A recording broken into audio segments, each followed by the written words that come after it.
The requirements for naturalization applications are being tightened. There are three major changes. First, the residency requirement for naturalization is being extended from 5 years or more to 10 years or more, in principle.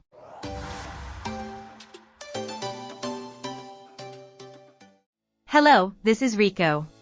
Today, I'd like to explain that the screening process for naturalization applications to obtain Japanese citizenship will become stricter. Furthermore, these new regulations will take effect on April 1, 2026, just a few days from now. Additionally, the scope of tax payment records and social insurance premium payment records subject to review has been expanded. This will have a significant impact on everyone, from those considering applying for Japanese citizenship to those who have already submitted their applications and are awaiting results, so please be sure to watch this video all the way through. The first half of this video features commentary in English. In the second half, I'll cover the same content in Japanese. If you'd like to watch the video in English, please continue watching. If you'd prefer to watch it in Japanese, please skip ahead to this point. Now, let's get started with the English commentary. Let's take a look at the specific changes right away. There are 3 key points. The first change is that the length of residence in Japan required to apply for naturalization will change from the previous 5 years or more to 10 years or more, in principle. In other words, while you could previously apply for naturalization after living in Japan for 5 years, starting April 1st, you will generally not be able to apply unless you have lived here for 10 years or more. The second change concerns taxes. Previously, when applying for naturalization, it was sufficient to submit tax payment certificates for the most recent 1 to 2 years. However, starting April 1st, you will need to provide 5 years' worth.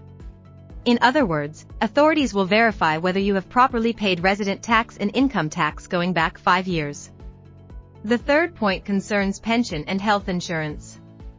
Until now, only the payment history for the most recent year was verified, but starting April 1st, the review will extend back up to 2 years.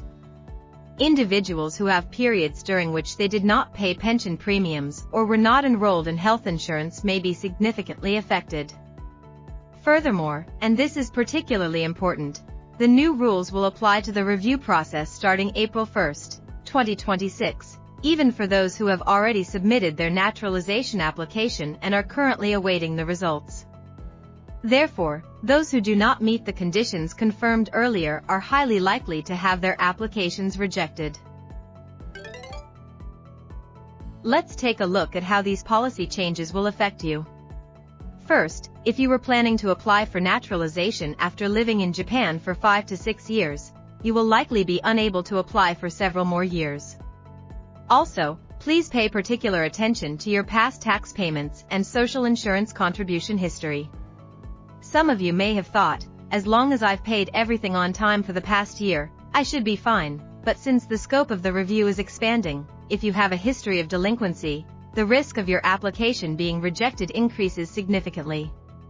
If you have already submitted a naturalization application and it is currently under review, you need to organize your tax payment records for the past 5 years and your social insurance premium payment records for the past 2 years. If there are any unpaid amounts, you should resolve them all.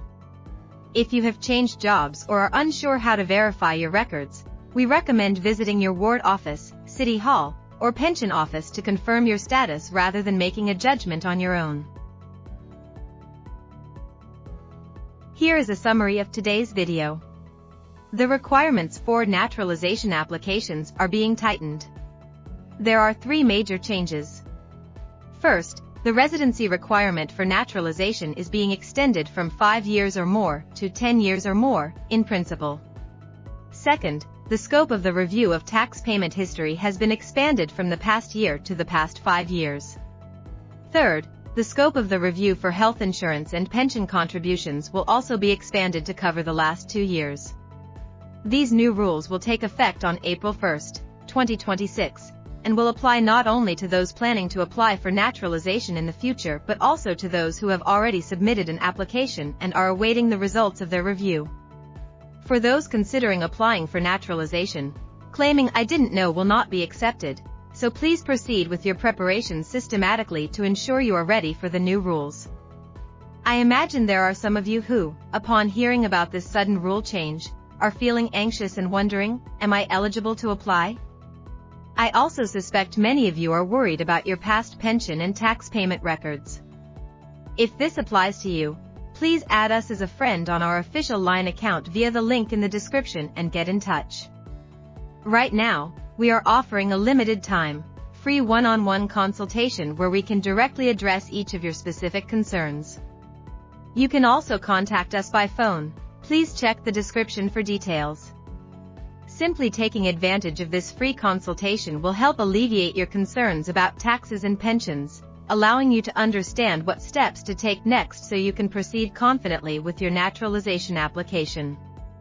If you have any anxieties or questions about your current situation, please don't struggle with them alone. Feel free to reach out to us. I hope today's video has been helpful to you all. See you in the next video. はい。ここまで英語の解説を見ていただきました。ここからは同じ内容を日本語で解説していきます。それでは日本語バージョンに参りましょう。こんにちは、りえこです。本日は日本国籍を取得する帰化申請について運用が厳しくなることが明らかになりましたので解説していきたいと思います。しかもこの新しいルールが始まるのが2026年4月1日なのであと数日後ということになっています。さらに税金や社会保険料の納付についても審査の対象範囲が拡大することとなりました。日本国籍を取りたいと考えている方からすでに帰化申請をして審査結果待ちの方々まで大きく影響する内容となってますのでぜひ最後までチェックしてみてください。それでは早速具体的な変更点を見ていきたいと思いますがポイントが3つあります。変更点の1つ目が帰化を申請するために必要な日本での居住期間がこれまでの5年以上から原則10年以上に変わります。つまり今までは日本に5年住んでいれば帰化の申請ができましたが4月1日以降は原則として10年以上住んでいないと申請が認められないということになります。そして変更点の2つ目が税金についてです。帰化申請をするとき、これまでは直近1年から2年分の納税証明書を提出すれば大丈夫でしたが、4月1日以降は5年分が必要になります。つまり、直近の5年前まで遡って住民税や所得税などをきちんと納めていたかどうかが見られるということになります。変更点の3つ目は年金と健康保険についてです。これまでは直近1年分の納付状況が確認されていましたが、4月1日からは直近の2年前まで遡って審査されます。年金を払っていなかった時期がある方や、健康保険に加入していなかった時期がある方は、この変更の影響をかなり受ける可能性があります。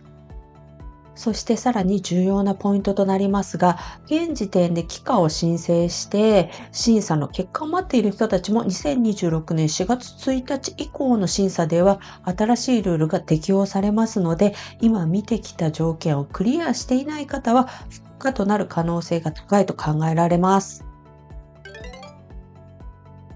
はい。では、この変更によってどのような影響が出るのか見ていきましょう。まず、日本に来て5年や6年で帰化を考えていた方は原則としてあと数年間は申請ができません。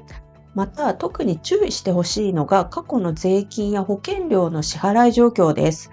これまでは直近の1年間だけしっかり払っていれば大丈夫と考えていた人もいたかもしれませんが、これからは審査の対象範囲が伸びますので、過去に未納がある場合は不許可になるリスクがかなり高まります。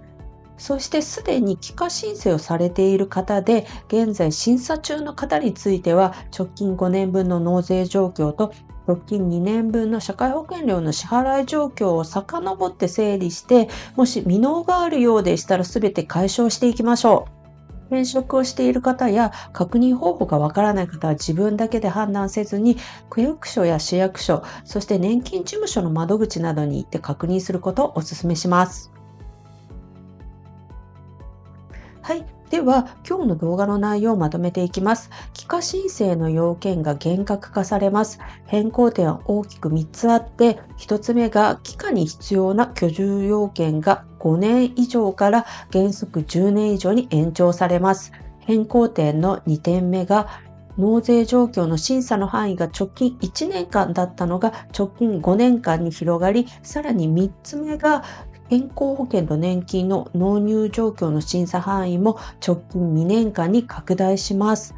そしてこの新しいルールは2026年4月1日から始まり、対象となるのはこれから帰化申請をする方のみではなく、すでに帰化申請をされていて、審査の結果待ちの人にも適用されます。これから帰化申請を検討している方々は知らなかったでは通用しませんので、新しいルールに対応できるように計画的に準備を進めていきましょう。そして今回の突然のルール変更を聞いて、自分は申請できるのだろうかと不安を感じた方もいらっしゃるかと思いますし、過去の年金や税金が心配だと思われた方も多いかと思います。そういった方はぜひ概要欄にあるリンクから私たちの公式 LINE にお友達登録していただき、ご連絡ください。今なら一人一人の具体的なお悩みに直接お答えする無料の個別相談会を期間限定で実施しております。また電話でのご連絡も可能ですので、そちらも概要欄をご確認ください。この無料相談をご利用いただくだけで、ご自身が不安に感じている税金や年金などの心配事がなくなり、これからどうすればいいのかを理解することができますので、しっかりと帰化申請に向けて準備を進めていけます。今の状況で少しでも不安や疑問がある方は一人で悩まず、ぜひお気軽にご相談ください。今日の動画が皆さんのお役に立てば幸いです。それでは次の動画でお会いしましょう。